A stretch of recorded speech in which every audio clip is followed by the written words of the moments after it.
वास्तविक धर्म। हम मनुष्यों की देन है जो अपनी स्वार्थ पूर्ति के लिए तरह तरह के धर्म अपनाते हैं, लेकिन अभी तक वह मनुष्य वास्तविक धर्म को नहीं जान पाया। अपनी इच्छाओं एवं वासनाओं की पूर्ति हेतु धर्म की आड़ लेता है ताकि उसे लोग धार्मिक कहें, उसके मार्ग में कष्ट न उत्पन्न हो। वास्तविक धर्म तो इंसानियत, सभ्य आचरण एवं पवित्रता है। चाहे कोई भी धर्म हो, अगर आप में पवित्रता, मानवता और धर्म का पालन नहीं करते तो वह चाहे कोई भी धर्म ही क्यों न हो, आपकी सद्गति अथवा आत्मिक कल्याण हो पाना असंभव है। सबसे महत्वपूर्ण बात यह है कि हमें ज़रूरतमंदों की उपेक्षा नहीं करनी चाहिए, उन्हें कभी भी नीचा अथवा कष्ट नहीं देना चाहिए। चाहे कोई भी प्राणी रहे, सदैव सहायता, मदद और उसे दुखों एवं कष्टों से उबरने में सहायता करनी चाहिए।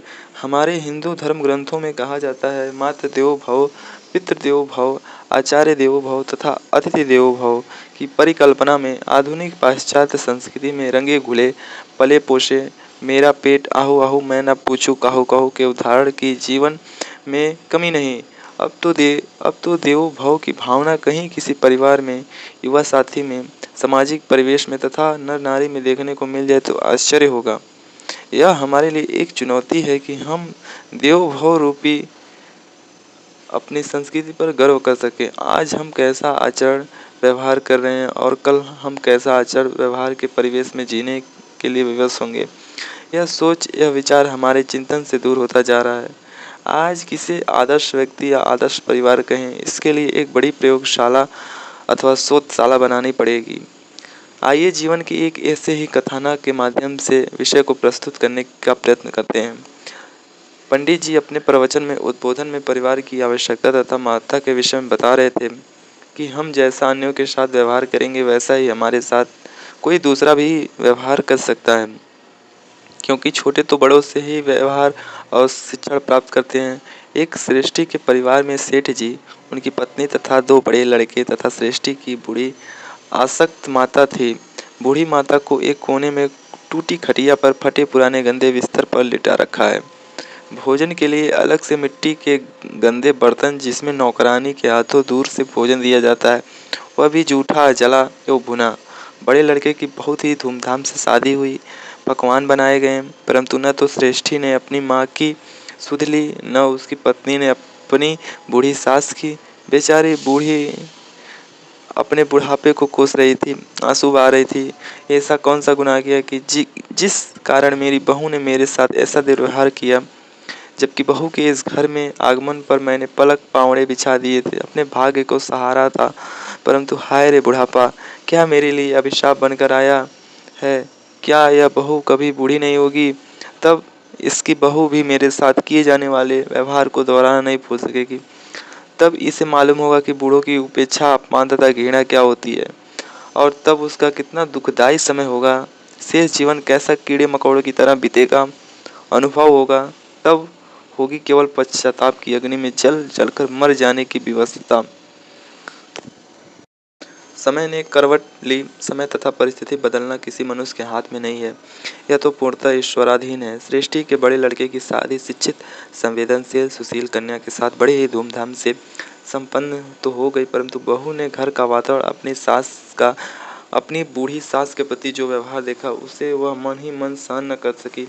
मस्तिष्क में चिंतन उभरा। भारतीय संस्कृति के सिद्धांतों, सेवा, शुश्रूषा, प्रेम, उपेक्षा, घृणा तथा तिरस्कार करने वाले इस श्रेष्ठी की पत्नी ने सेठानी को कैसे आभास कराया जाए कि मानव सेवा, सास ससुर की सेवा ईश्वरीय सेवा से कम नहीं है, मातृ पितृ सेवा देवों की सेवा साधना से कम नहीं है। इस सुशील बहू ने परिवार की व्यवहार रीति नीति को बदलने की ठान ली। बड़ी ही शांति एवं सौम्यता के साथ अपना काम शुरू कर दिया। नई बहू ने जूठे पत्तल, दोने, मिट्टी के बर्तन इकट्ठे करके कोने में रखना शुरू कर दिया, जिसका कुछ ही दिनों में ढेर लग गया।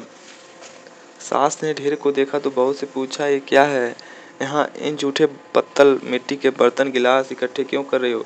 हंसते हुए विनम्र भाव से बहू ने कहा, जब मैं इस घर में आई और बूढ़ी आसक्त ददिया सास को आपके द्वारा दिया जाने वाले उन गंदे बर्तनों में किसी भिखारी के समान भोजन दिलवाया जाना देखा, तो मैंने समझा कि शायद इस घर की कोई परंपरा है कि जब कोई सास बूढ़ी आसक्त हो जाए तो उसे एक कोठरी में टूटी खटिया सोने को दी जाती है और जूठे बर्तन में खाना दिया जाता है, चौके के साफ बर्तन में नहीं। परंतु सास जी, आप तो महीनों से इन्हें एक ही जूठे बर्तनों में भोजन देती हैं। मैं तो आपके लिए हर दिन अलग अलग जूठे पत्तल में भोजन देने की व्यवस्था अभी से कर रही हूँ, जब आप बूढ़ी होंगी।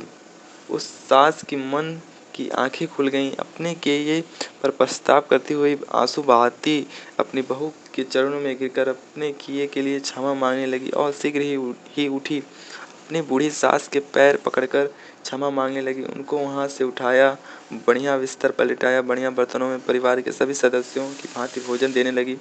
बहू से बोली, तुम धन्य हो, तुमने मुझे बड़े पाप से बचा लिया है। मुझे बुढ़ापे में ऐसा कष्ट मत देना, घृणा मत करना। एक परिवार, आदर्श परिवार तो बना, साथ ही अनेकों को भी नसीहत मिली। जैसे को तैसा सिद्धांत सही होता है। आज के युवा दंपतियों के लिए यह घटना एक दिव्य संदेश वाहक है। प्रत्येक मनुष्य की 3 अवस्थाएं होती हैं, बचपन, युवा और बुढ़ापा। बूढ़े तो जीवन जीने के अनुभवों के भंडार हैं, जो जितना प्राप्त करना चाहे लेकर अपने जीवन को श्रेष्ठ बना सकता है। आज वृद्धा आश्रम भारतीय परिवारों के लिए एक कलंक ही है। सामूहिक परिवार सुरक्षा, शांति, सुख, समृद्धि, दुख, रोग, शोक के समय एक दूसरे के सहयोगी बनकर कलंक से बच सकते हैं। सहनावतु सहनो भुनक्तु वाक्य के अनुसार हम मिलकर सुख दुख, आवास, भोजन में सहयोग का संदेश देकर परिवार कुटुंब को प्रेम, सहयोग, सहिष्णुता, आत्मीयता, संवेदनशीलता जैसे व्यवहार से स्वर्ग से भी अनुपम बना सकते हैं। सत्य विचार ही इसका आधार है। संकीर्ण विचार निशाचरी प्रवृत्ति तथा कलह पतन के कारण हैं। हमें दूसरे के कर्मों के बजाय स्वयं के कर्मों को देखना चाहिए। अगर हम किसी के साथ गलत कर रहे हैं तो हमें निश्चित मान लेना चाहिए कि अब अगली बारी हमारी है। अतएव हर कार्य सोच समझकर करें, क्योंकि परिणाम आपके कार्य की लिखित किताब लेकर आएगा।